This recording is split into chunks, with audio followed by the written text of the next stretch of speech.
А почему россияне не бунтуют?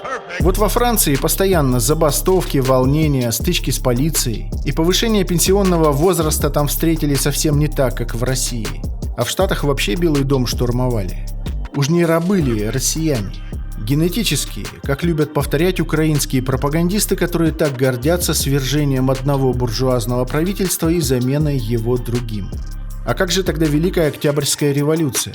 А 1905 год? Разве мало было бунтов при царизме? Были и при коммунистах, раз на то пошло. А сейчас что? Начиная с 50-х годов 20 века советского гражданина убеждали в том, что великий Сталин – тиран и убийца. Окончательно развенчав Сталина, к середине 80-х принялись за Ленина, и оказалось, что он был жестокий ублюдок, сифилитик и немецкий шпион.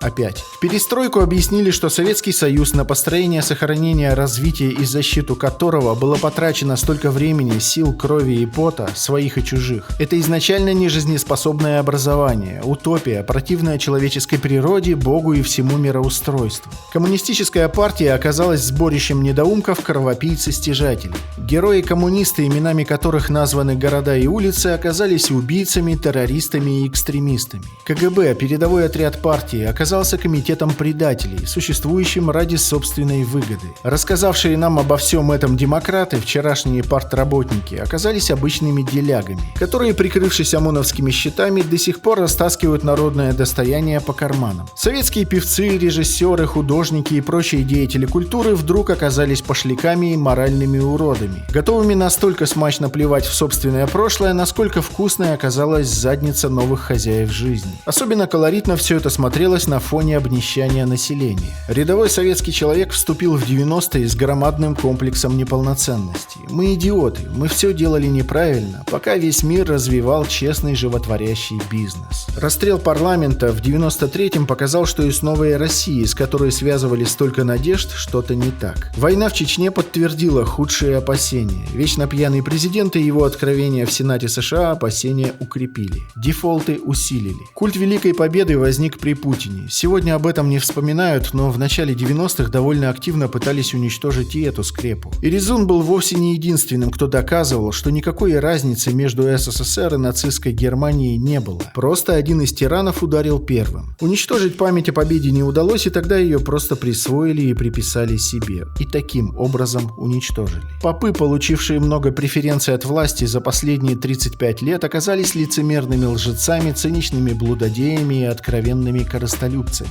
20 лет усугубляющегося социального расслоения привели в церковь многих, но это только добавляет проблем обществу. Это все, конечно, не одно поколение, но для тех, кто не застал кровавого сталинского времени, например, написаны учебники и сняты фильмы.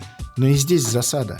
Давеча первый замглавы фракции «Единая Россия» Вяткин заявил, что архипелаг ГУЛАГ Солженицына высосан из пальца, и его уберут из школьной программы. Глава же комитета Госдумы по просвещению Казакова тут же заявила, что вопрос об исключении из школьной программы произведения Солженицына «Архипелаг ГУЛАГ» не стоит и не стоял. Так высосан или не высосан? Или высосан частично? Или мы еще и не начинали высасывать и еще покажем всем настоящее высасывание? Все прогрессивное человечество застыло в ожидании ответов.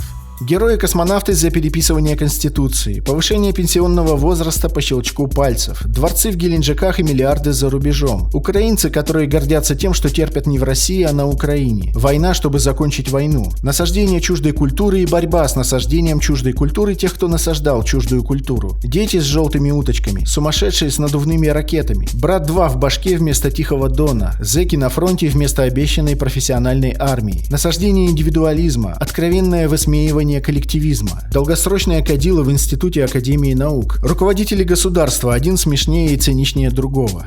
Вранье, обман, предательство – вот что десятилетиями видит россиянин. Так почему же не бунтует глубинный народ? Почему не идет против несправедливости и обмана? Народ устал и ощущает собственное бессилие. Народ пребывает в апатии и глубочайшей депрессии.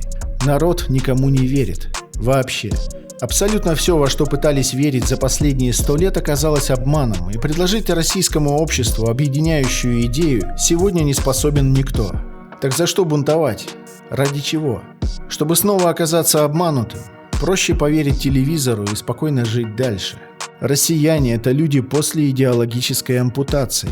И это результат бесконечных испражнений на свою собственную голову. О силе потрясения, которое должно случиться, чтобы заставить нас прийти в себя, не хочется даже думать. Это явно может быть только что-то очень страшное. Я не знаю, исчерпала ли Россия лимит на революции, есть ли этот лимит вообще и кто его устанавливает, но россияне совершенно точно состарились. Мы – нация стариков. А для бунта нужна вера в победу, надежда и молодость. Но не только ведь Россия способна на бунт. В конце концов, какая разница кто? Все говорят, что старость не радость. И вот у меня седина на висках.